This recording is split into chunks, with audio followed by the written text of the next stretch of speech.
আসসালামু আলাইকুম। আজকে বুন্দিয়ার রেসিপি নিয়ে আপনাদের সামনে হাজির হলাম। আশা করি আপনাদের ভিডিওটা অনেক ভালো লাগবে। রমজান মাসে বুন্দিয়া কম বেশি সবাই খায়। আজকে আমি দেখাবো কিভাবে দোকানের মতো পারফেক্ট বুন্দিয়া বানানো যায়। যারা ঝরঝরে এবং রসালো বুন্দিয়া বানাতে পারেন না, তারা অবশ্যই আমার ভিডিওটা মনোযোগ সহকারে দেখবেন। দেখলেই বুঝতে পারবেন কি করে ঝরঝরে এবং রসালো বুন্দিয়া বানানো যায়।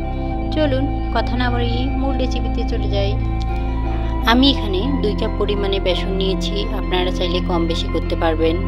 এরপর সামান্য পরিমাণে লবণ দিব। অবশ্যই লবণটি সামান্য হতে হবে, বেশি হওয়া যাবে না, বেশি হলে এটি ভালো লাগবে না খেতে।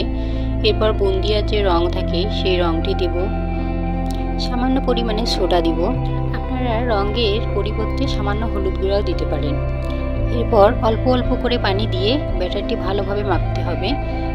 ব্যাটারটি যত ভালোভাবে মাখা হবে ততই কিন্তু আমাদের বুন্দিয়াটি ভালো হবে।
বন্ধুরা, দেখতেই পাচ্ছেন ব্যাটারটি আমার তৈরি হয়ে গেছে।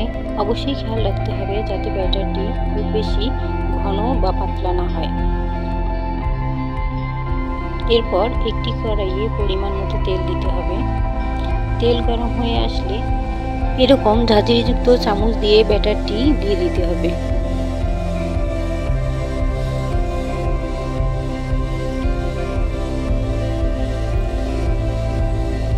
এটি মিডিয়াম আঁচে ভাজতে হবে।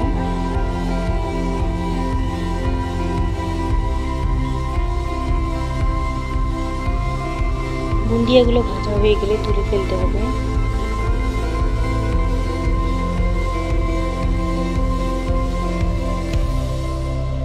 এভাবে আমি কয়েকবার ভেজে নিব।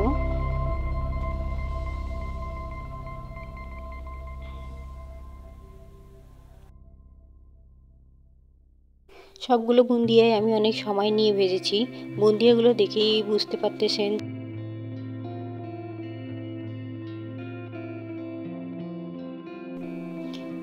এরপর একটি হাঁড়িতে শিরার জন্য 2 কাপ পানি দিয়ে দিব।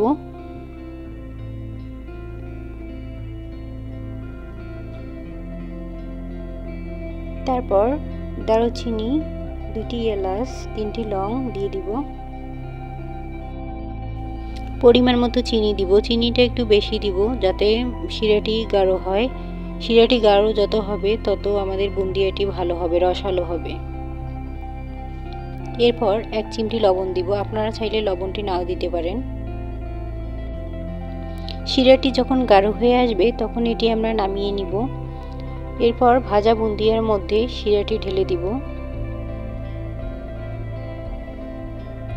শিরাটি দেওয়া হয়ে গেলে ভালো করে চামচ দিয়ে নেড়ে দিতে হবে। শিরাটি ভালোভাবে ডোবার জন্য 20 থেকে 30 মিনিট ঢাকনা দিয়ে রাখতে হবে। বন্ধুরা, আপনারা চাইলে এভাবে বুন্দিয়া ট্রাই করতে পারেন।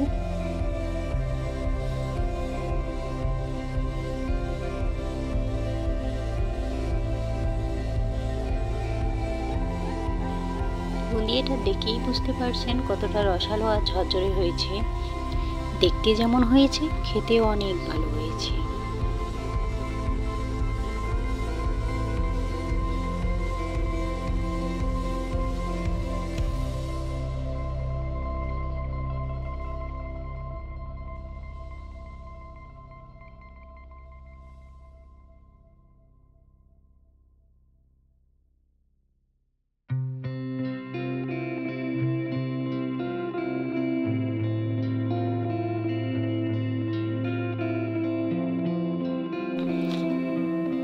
ভিডিওটি কেমন লাগলো অবশ্যই আমাকে কমেন্ট করে জানাবেন।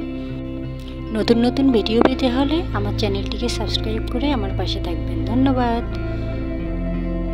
আজ এ পর্যন্তই। আবারও নতুন কোনো ভিডিও নিয়ে আপনাদের সামনে হাজির হব। আল্লাহ হাফেজ।